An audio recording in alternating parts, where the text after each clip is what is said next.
और अब बात कर लेते हैं मध्य प्रदेश की। एमपी में सोमवार से ऐसी बरसात शुरू हुई है कि 13 जिलों में जिंदगी की रफ्तार पर ब्रेक लग गई है। वो कौन कौन से इलाके हैं जहां पर इस समय बाढ़ जैसे हालात हो गए हैं बताएंगे, लेकिन पहले इन तस्वीरों को आप देखिए। पानी सब कुछ बहाकर अपने साथ ले गया है। मुरैना, भिंड, ग्वालियर, बुंदेलखंड रीजन में चंबल नदी उफान पर है।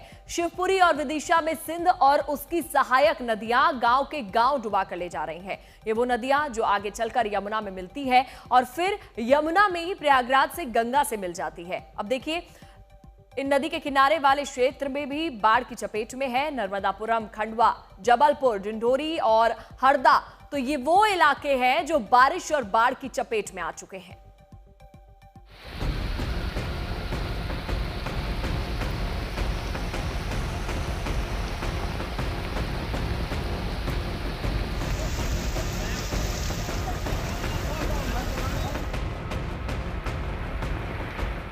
उफनती लहरें, धारा में वेग इतना कि जो कुछ भी सामने आए तिनके की तरह बह जाए।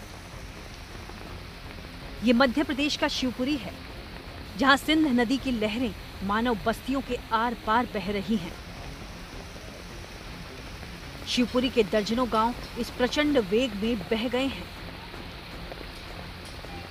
सैकड़ों परिवारों को घर-बार छोड़कर भागना पड़ा है। मध्य प्रदेश के गुना और शिवपुरी में बारिश ने क्या तबाही मचाई है, उसकी एक तस्वीर अगर देखनी है तो लुकवासा से अशोकनगर की ओर जाने वाले इस सड़क की तस्वीर आप देखिए। शिवपुरी से और गुना के बीचों बीच ये लुकवासा इलाका है, जहां से सड़क जाती है अनंतपुर गांव की ओर, और जहां पे करीब 250 लोग रहते थे अनंतपुर गांव में, और उनमें से कई लोगों को फिलहाल निकाल लिया गया है क्योंकि ये रास्ता अब बंद हो गया है। इस पे अगर आप देखें तो पूरा पानी ही पानी आपको दिखेगा, सब तरफ आपको यहाँ पे पानी दिखेगा। और ये सड़क जो लुकवासा से अनंतपुर होते हुए अशोकनगर की ओर जाती है, उस पे भी अगर आप देखें नीचे की तरफ तो इस पे आपको सिवाय पानी के कुछ नहीं दिखेगा। ये सड़क पूरी तरीके से अब बंद कर दी गई है और यहाँ से कुछ समय पहले सेना ने लोगों को रेस्क्यू करके निकाल भी लिया है। सेना और एसडीआरएफ की टीमें शिवपुरी के बाढ़ प्रभावित इलाकों में लगातार रेस्क्यू अभियान चला रही हैं। लोगों को सुरक्षित ठिकानों पर पहुंचाया भी जा रहा है। बावजूद इसके जब मदद पहुंचने में देरी होती है तो लोगों का धैर्य जवाब दे जाता है। शिवपुरी जिले का भड़ोता चक गांव जो है वो भी अब सिंध नदी से घिर चुका है। बाकायदा कुछ लोग वहां फंसे भी हैं, जिन्हें बचाने के लिए सेना की जो टीम है वो अनंतपुर गांव से रवाना हो चुकी है। लेकिन स्थानीय नागरिक जो यहाँ पे मौजूद हैं वो कह रहे हैं कि रेस्क्यू ऑपरेशन बहुत धीरे चल रहा है, और इस बात से उन्हें काफ़ी ज़्यादा गुस्सा है क्योंकि इनके मुताबिक गांव में जो लोग वहाँ पे फंसे हुए हैं उनमें छोटे बच्चे भी हैं। सिंध नदी में बहाव इतना ज्यादा है कि रेस्क्यू बोट को चलाने में भी कठिनाइयां आ रही हैं। लेकिन राहत बचाव दल खतरों को खेलकर नागरिकों को निकालने में जुटा है। वो जो आप देख रहे हैं सामने फिल्टर प्लांट, वो भी पानी में पूरी तरीके से डूब चुका है। और सामने की तरफ अगर आप देखें तो वो एक दूसरा गांव है जो बिल्कुल टापू बन गया है, वहीं से लोगों को रेस्क्यू करके लाया जा रहा है।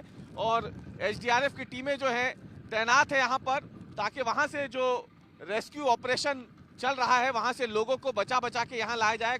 वहाँ पे जो लोग हैं वो बीमार भी पड़ गए तो उन तक दवाइयाँ भी पहुँचाई गई हैं। ये मध्य प्रदेश का जिला सागर है।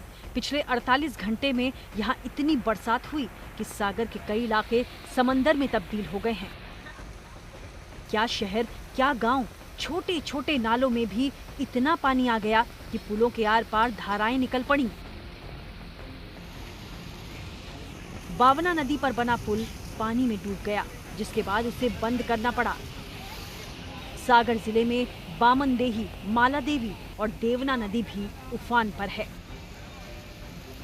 शिवपुरी से रवीशपाल सिंह के साथ आज तक ब्यूरो।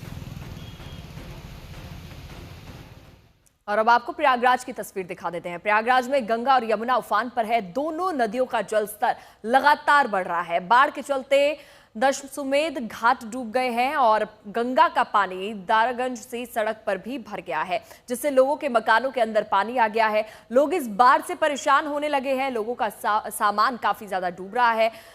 दशमेध घाट है जहां पर कांवड़िए जल भरने आते थे, वो बाढ़ के पानी में समा गया है। घाट की सभी सीढ़ियां पानी में डूब गई हैं। बैठने के स्थान में भी बाढ़ का पानी भर गया है।